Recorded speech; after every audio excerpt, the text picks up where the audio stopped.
Yeah. Um, You raised a ton of issues. I just want to ask you guys about one with respectfully. This issue of, well, this gives Putin a green light to take Zelensky, or gives the Chinese a green light to go to Taiwan. I don't find that argument particularly attractive, because I don't think the Russians and the Chinese are sitting around waiting to decide if we open the door to their bad behavior. So I just put that out there for you guys to say, because Michael, you're not the only one person who I respect who's raised that point. Assuming I understood you correctly, but Tim first, and then Michael. I agree with that. I think if Putin thought he could do that, he'd have done it by now. I think Yeah, he would have loved to pull off an operation like that, and it's more likely that this is actually a pretty scary moment for Putin. That yeah, capacity is an impressive capacity, and it was done so well. So I don't think he would have done that. I do think maybe with the Chinese, I think they play the long game, and I think that they've been waiting on Taiwan for a while, and I could see a scenario where they may use it to justify action on Taiwan.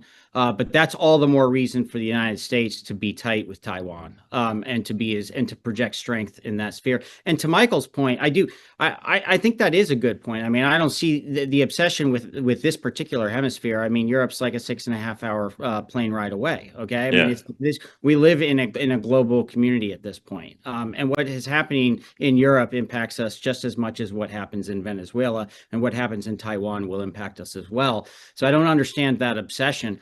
But I just don't see Putin, thinking, oh, this is now my green light to go do this. I think Putin is bogged down at this point. Yeah. And Michael, I'm going to let you speak, and I don't want to mischaracterize you, so you'll take the floor and say what you meant.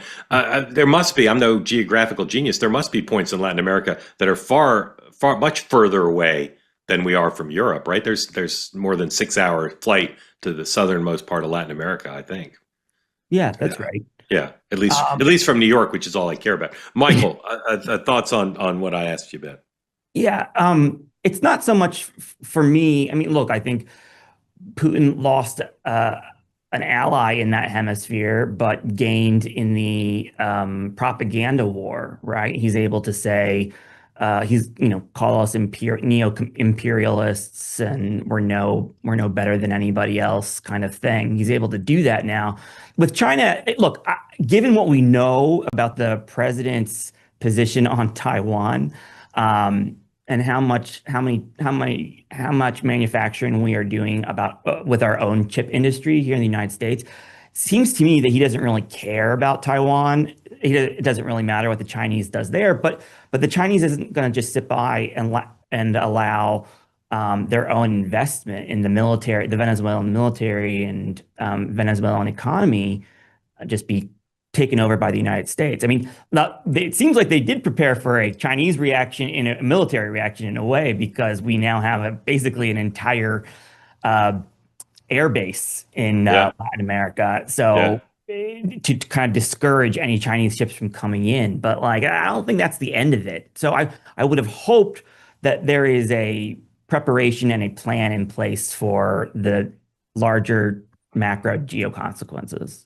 Yeah, I'll say again, there's no rush. One of the things that I think you always have to think about the alternative. There's times when the U.S. engages in a military action where the clock starts to tick, Yeah. and the U.S. must do something, like in Iraq, where you take out Saddam Hussein. You can't have the blood on your hands of civil war, civil conflict. So the U.S. had to go in to restore order. That's not happening, at least not on a wide scale. Well, no, and that society also, it's hard to compare it to Iraq, because that society had never been used to a democracy before. Yeah, yeah, Venezuela was prosperous up till 25 years ago. It was yeah, yeah, thriving. It was under democratic rule. yeah, So it's very different. I mean, look, the United States occupied Panama, occupied Grenada. We played a huge role in the peacekeeping after Kosovo. And those are sort of the models for ownership after you do something like this, because we owned it. yeah, We stayed until we could restore rule of law and restore functioning government. The one case that didn't work out was Libya. yeah, And we left and we didn't own it. And that kind of regime change doesn't work. But the yeah. other three are good examples. Yep. Very glad to say that Cozy Earth is back as a sponsor. I wore my Cozy Earth pants all vacation. I wore them to the beach, and then I wore them. I'll mention the brand. I wore them to brunch at the Four Seasons, and no one said, Mark, why are you wearing your Cozy Earth pants here at the fancy Four Seasons? You just wore them on the beach. No one was the wiser. Cozy Earth products available, 20% off now, including the pants.